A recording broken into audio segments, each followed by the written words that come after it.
कि जिसके घर में धन की कमी हो, जिसके घर में रुपये की कमी हो, पैसा नहीं आ रहा हो, व्यापार नहीं चल रहा हो, आप बेलपत्री के पेड़ के नीचे या शिव मंदिर की चौखट पर प्रदोष काल में प्रतिदिन 2, 4, 8, 15 दिन, 20 दिन, 1 महीना घी का दिया लगाकर तो देखो, शिव सुनता है कि नहीं सुनता।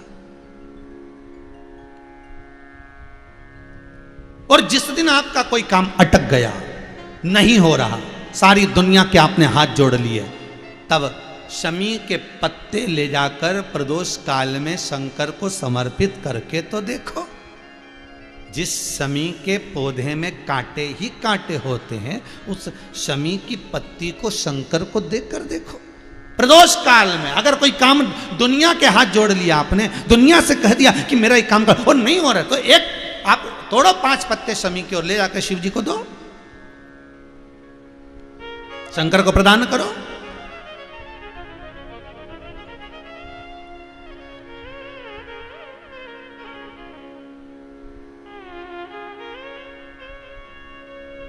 प्रियता है, हमको लगता है। देवऋषि नारद ने दिखाई बहुत सारी बातें, देवऋषि नारद ने कही, पर पार्वती की चित्तवृत्ति में तो वो जो समाया था वही समाया, क्योंकि पार्वती कभी गलत देखती ही नहीं थी। पार्वती का तो एक ही नियम था, हर एक में खूबी देखना, हर एक में अच्छाई देखना। पार्वती कभी बुरा सोचती नहीं थी। हमेशा पॉजिटिव सोचो, अच्छा सोचो और अच्छा विचार करो, गलत ना सोचो, हर चीज में अच्छी सोचो।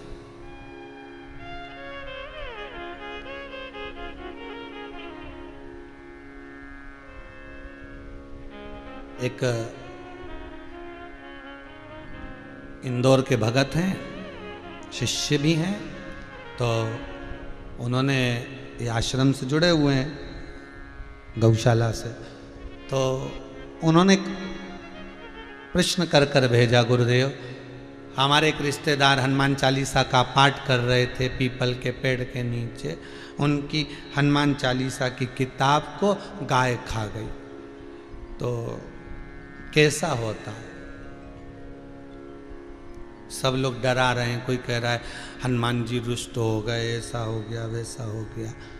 तो हमने उसको कहा कि भाई अगर हनुमान चालीसा की किताब को गाय खा गई तो गाय भी समझदार होगी और उसको मालूम होगा कि ये फटी टूटी कटी फटी किताब से बहुत दिन से पाठ कर रही थी, तो गौ माता ने विचार करा ये नई नहीं लाएगी, 10 रुपये नाश नहीं करेगी, क्योंकि जब तक ये पूरी गल नहीं जाए, फट नहीं जाए, घूम नहीं जाए, तब तक नहीं लाएगी। इसलिए इसको मैं, ये पत्नियां जो होती हैं ना, इनमें अक्ल बहुत अच्छी होती, समझदारी। क्या पति जिस कपड़े को बार बार पहनता जाता और वो 25 बार बोलती देखो बदल लो, अभी बुरी लगने लगी, देखो बदल लो, मैं तुमसे करें बुरी लगने लगी, ये बनियान तुम्हारी 4 जगह से फट गई, मैं तुमसे 25 बार बोलती बदल, और एक दिन पति नहीं बदले नहीं तो ये बहुत चतुर है, उसी बनियान से पोछा लगा दे, ले अब पहन ले।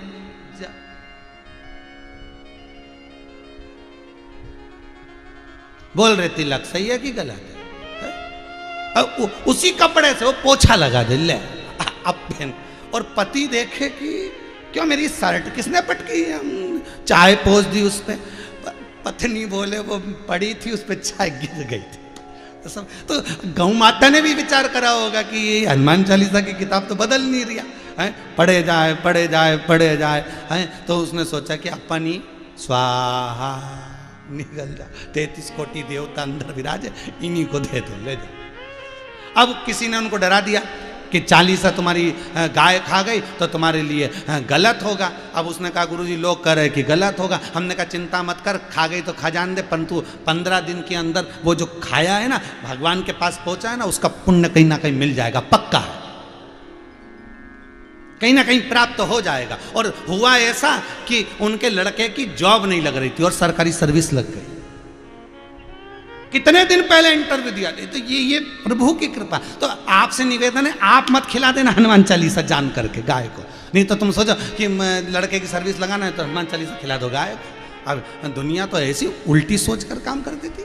अरे वो तो बेचारे की खा गई थी तो बात की बात है, उसको लोग डरा रहे थे, भय खा गई वो, जिसकी हनुमान चालीसा खा गई गा कि अब क्या होगा, अब क्या होगा। बेचारी दुबली पतली हो गई, उससे कुछ बने ही नहीं, सोच सोच के मरे जा रही। तो